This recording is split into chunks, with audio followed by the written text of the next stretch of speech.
शूर्पणखा पूर्वजन्म में इंद्र की प्रिय नयनतारा नामक अप्सरा थी।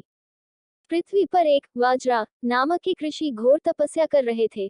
तब नयनतारा पर प्रसन्न होने के कारण ऋषि की तपस्या भंग करने हेतु इंद्र ने इसे ही पृथ्वी पर भेजा, परंतु वज्रा ऋषि की तपस्या भंग होने पर उन्होंने इसे राक्षसी होने का श्राप दे दिया। ऋषि से क्षमा याचना करने पर वज्रा ऋषि ने उससे कहा कि राक्षस जन्म में ही तुझे प्रभु के दर्शन होंगे। नयनतारा ने मन में संकल्प किया कि यदि भगवान के दर्शन होंगे तो मैं उन्हें प्राप्त कर लूंगी, परंतु ऐसा नहीं हुआ। तब वही अप्सरा देह त्याग के बाद शूर्पणखा राक्षसी बनी। भगवान को प्राप्त कर लेने की धुन में अगले जन्म में शूर्पणखा मथुरा नगरी में कुब्जा बनकर पैदा हुई और भगवान कृष्ण को प्राप्त किया तथा उनके स्पर्श से पुनः नयनतारा के सुंदर रूप प्राप्त कर पाई। मानस कथा अनुसार पंचवटी के अपने आश्रम में रामचंद्र सीता के साथ सुखपूर्वक रहने लगे थे। एक दिन जब राम और लक्ष्मण वार्तालाप कर रहे थे तो वहां पर अकस्मात रावण की बहन शूर्पणखा नामक राक्षसी आ पहुंची। वह राम के तेजस्वी मुखमंडल, कमल नयन तथा नीलांबुज सदृश शरीर की कांति को चकित होकर देख रही थी। राम का मुख सुंदर था किंतु शूर्पणखा का मुख अत्यंत कुरूप था। राम का रूप अत्यंत ही सुंदर और मनोहारी था किंतु शूर्पणखा बेडौल लंबे पेट वाली थी।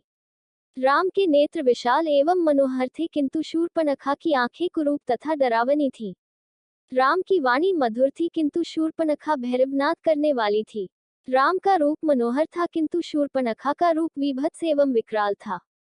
उन्हें देखकर उसके हृदय में वासना का भाव जागृत हो उठा। इच्छानुसार रूप धारण करने वाली वह राक्षसी मनोहर रूप बनाकर राम के पास पहुंची और बोली, तुम कौन हो? राक्षसों के इस देश में तुम कैसे आ गए? तुम्हारा वेश तो तपस्वियों जैसा है, किंतु हाथों में धनुष बाण भी है, साथ में स्त्री भी है। ये बातें परस्पर विरोधी हैं। तुम मुझे अपना परिचय दो। राम ने सरल भाव से कहा, हे देवी, मैं अयोध्या के चक्रवर्ती नरेश महाराजा दशरथ का ज्येष्ठ पुत्र राम हूँ।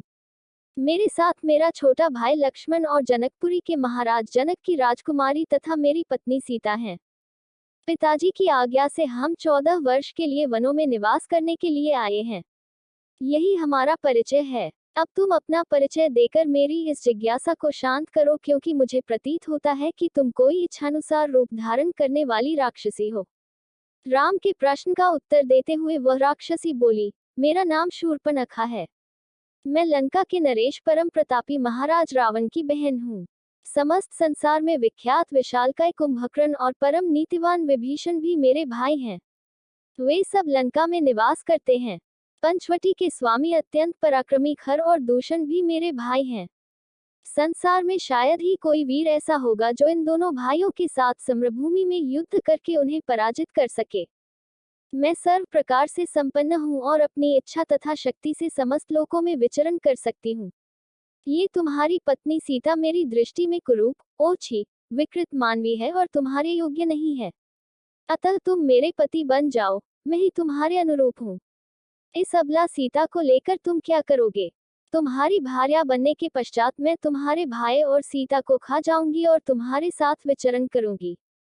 उसके प्रस्ताव के उत्तर राम मुस्कुराते हुए बोले, भद्रे, तुम देख रही हो कि मैं विवाहित हूँ और मेरी पत्नी मेरे साथ है। हाँ, मेरा भाई लक्ष्मण यहाँ अकेला है। वह सुंदर, शीलवान एवं बल पराक्रम से संपन्न है। यदि तुम चाहो तो उसे सहमत करके उससे विवाह कर सकती हो। उद्धरण चिन्ह। राम का उत्तर सुन शूर्पणखा ने लक्ष्मण के पास जाकर कहा, हे राजकुमार, तुम सुंदर हो और मैं युवा हूँ। तुम्हारे इस सुंदर रूप के योग्य मैं ही हूँ, अतः मैं ही तुम्हारी परम सुंदरी भार्या हो सकती हूँ।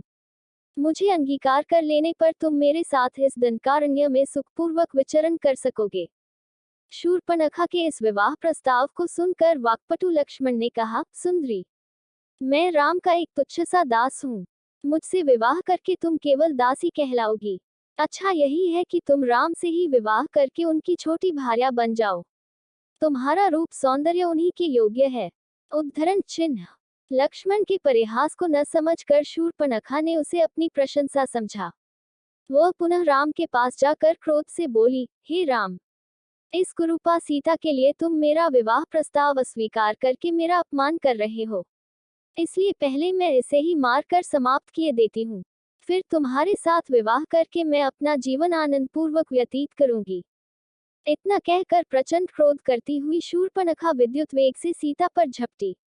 राम ने उसके इस आकस्मिक आक्रमण को तत्परतापूर्वक रोका और लक्ष्मण से बोले, हे वीर, इस दुष्टाक्ष से अधिक वाद विवाद करना या इसके साथ हास्य विनोद करना उचित नहीं है।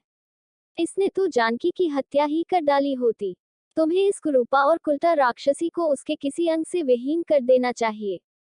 राम की आज्ञा पाते ही लक्ष्मण ने तत्काल खड्ग निकाला और दुष्टा शूर्पणखा के नाक कान काट डाले।